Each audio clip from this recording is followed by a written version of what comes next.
Mamă, băieți, a terminat șmecheria, miroase a oțet. Miroase a oțet. Băi, mama a desfundat pe nas. Mamă, mi-a dat pagubă, ești nebun, m-a desfundat pe nas grav, uite cum arată. Mamă, curge zeama pe aici pe tastatură. Mamă, m-a desfundat, ești nebun la cap. Jacksana, miroase, zici că e transpirație de babă. Bă, transpirație de babă, zici că ești nebun la cap. Din aia din RATB, din aia obosită, ești nebun la cap. Mamă, s-a terminat. Mamă. Deci trebuie să alegem 2 ardei. Mamă, s-a terminat. Mamă. Bă, mâncați ăștia, ce scoarde ăștia, mă, de sunt așa de mari, ești nebun la cap. Băi! Uitați-vă și voi la asta, bă, ce e ăsta, măi? Ia Jacksana.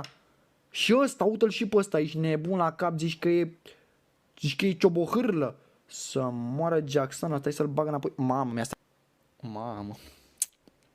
Bine, hai, 3, 2, 1.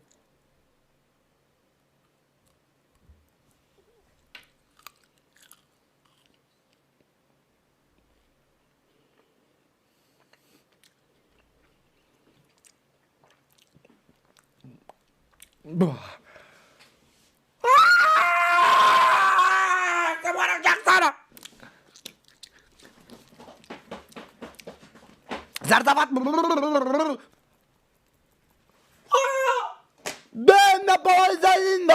mi-a paralizat limba, focat, s-a terminat!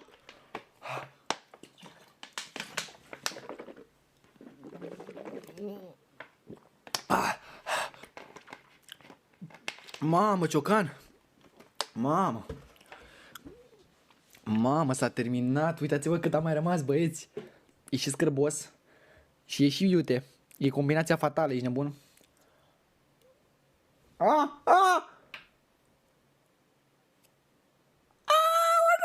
Mamă, mi-e și frică să-l mestec, ești nebun la cap! Mamă! 3, 2, 1.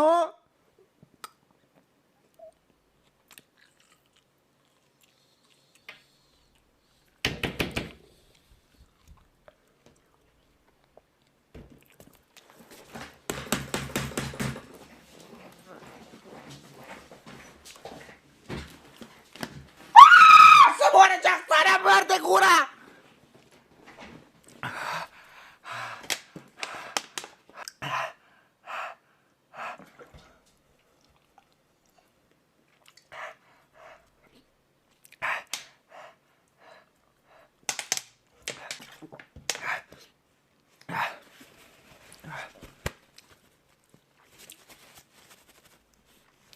Vine într-un numele Domnului, către născătoarea de Dumnezeu, acum cu nevoință să alergăm noi, păcătoșii și smeriții, și să cădem cu pocăință strigând dintr-o adâncul sufletului: Stăpână, milostivește-te spre noi și ne ajută, sângâiește că pierim.